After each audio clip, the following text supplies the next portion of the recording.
Next एक काफ़ी important example है तमिलनाडु के नकाराटास के यूनिक बैंकिंग सिस्टम का। नकाराटास कम्युनिटी ट्रेड किया करती थी, लोन प्रोवाइड कराया करती थी और बिजनेस एक्सचेंज करती थी, पर बस अपनी ही कास्ट कम्युनिटी के अंदर। ये लोग हुंडी का इस्तेमाल करते थे। इसको आप एक लेटर की तरह या बिल की तरह समझ सकते हो, जो एज अ ट्रेड मार्क रहता था। हुंडी को जब वो किसी दूसरे के पास भेजा करते थे तो वो दूसरा आदमी समझ जाया करता था कि हाँ, ये तो मेरे ही कास्ट कम्युनिटी का लेटर है, इनको हम लोन दे सकते हैं या इनके साथ व्यापार कर सकते हैं। इससे हमें दो चीज़ देखने को मिलती है, caste defined social relationship and caste based banking system. Next is traditional business communities. Communities जो बिजनेस में इन्वॉल्व थीं, जैसा कि हमने कास्ट के 4 डिवीज़न में देखा था, जो 4 फोल्ड वाला हायरार्की हमने देखा था, उसमें वैश्य कम्युनिटी का काम था ट्रेडिंग और बिजनेस का, और ट्राइबल कम्युनिटी के अंदर बंजारास का। और अगर कास्ट कम्युनिटी से हटकर हम रिलीजियस कम्युनिटी में देखें तो फारसीज, सिंध, बोराज एंड जैन्स का। Let's move to our next topic, colonialism and the emergence of new market. Britishers के आने के बाद इंडिया में मार्केट का इमर्जेंस। तो ब्रिटिशर्स के आने के बाद सबसे पहले तो इंडिया की हैंडलूम इंडस्ट्री क्रैश कर गई, क्योंकि इंग्लैंड से चीप मैन्युफैक्चर्ड टेक्सटाइल मिल जाया करता था।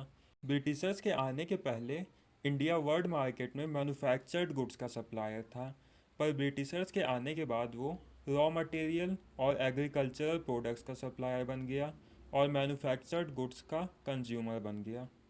तो जब ब्रिटिशर्स आए तो इकोनॉमी काफ़ी तेज़ रन करने लगी थी, इंडिया में पैसे का आना जाना काफ़ी तेज़ होने लगा था।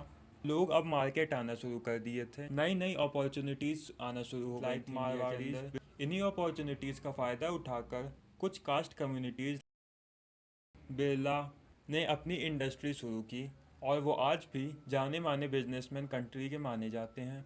Understanding capitalism as a social system. Karl Marx understood capitalism as a system of commodity production for market through the use of wage labour. मतलब एक इंसान एक कमोडिटी बन जाता है। कमोडिटी मतलब जो बिकने वाली वस्तु नहीं है वो भी अब बिकने लगेगी। तो जब इंसान एक कमोडिटी बन जाता है तो वो अपना लेबर बेचता है वेजेस अर्न करने के लिए। ये थी कार्ल मार्क्स की कैपिटलिज्म की अंडरस्टैंडिंग। एक और पॉइंट इसमें याद रखिएगा, जो लोग ओन करते हैं लेबर्स को, मतलब जो मालिक होते हैं, उनको कैपिटलिस्ट कहा जाता है। Next two subtopics are commodification and consumption. Commodification मतलब जो चीज़ पहले कमोडिटीज़ यानी खरीदी या बेचे जाने वाली चीज़ नहीं थी, वो भी अब कमोडिटीज़ बन गई हैं, यानी उन चीज़ों को भी अब ख़रीदा या बेचा जाएगा। फॉर एग्ज़ाम्पल, किसी की स्किल स्किल कमोडिटी बन गई है। इंसान लेबर वर्क करता है, उसको भी ख़रीदा या बेचा जाता है। Another example is selling of kidney. लोग अपनी किडनी बेच देते हैं। पहले के समय पे ऐसा नहीं होता था, आज के समय में किडनी भी एक कमोडिटी बन गई है। नेक्स्ट पॉइंट है consumption. Consumption become more and more important, not just for economical reason but because it has a symbolic meaning. Symbolic meaning से हमारा मतलब ये था कि हम कंजम्पशन करते हैं, चीज़ों को, सामान को ख़रीदते हैं, तो उससे सिर्फ इकोनॉमी पे फ़र्क नहीं पड़ता है, उससे हमारा और आपका सोशल स्टेटस भी दिखता है। आप मार्केट जाओगे, कुछ कंज्यूम करोगे, सबसे पहले तो आप मार्केट कहाँ जा रहे हो। आपको सब्ज़ी लेना है तो आप मॉल में जाके सब्ज़ी ले रहे हो, या सड़क किनारे सब्ज़ी मंडी से सब्ज़ी ले रहे हो।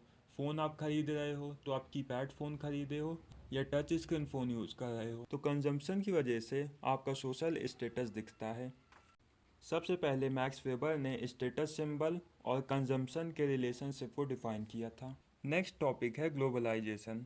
आपको पचासों डेफिनेशंस मिल जाएंगे ग्लोबलाइजेशन की, उनको समझाने के लिए, मगर सबसे सिंपल लैंग्वेज में सबसे सिंपल डेफिनेशन है, इसको पढ़ लीजिए, आप समझ जाएंगे ग्लोबलाइजेशन को। Interlinking of local market to international. छोटी छोटी कंपनी, छोटी मार्केट जो हैं, उनको पूरे वर्ल्ड से लिंक कर देना, उनका बिजनेस अब वर्ल्ड वाइड होगा। नेशनल लेवल से, अपने कंट्री के लेवल से वो ग्लोबल लेवल पे चले जाएंगे। Last chapter of this topic is debate on liberalisation, market versus state. इसमें हमें यही डिबेट देखने को मिलता है कि क्या स्टेट यानी गवर्नमेंट ओन करे इंडस्ट्रीज़ को, या प्राइवेट ओनर यानी मार्केट ओन करें।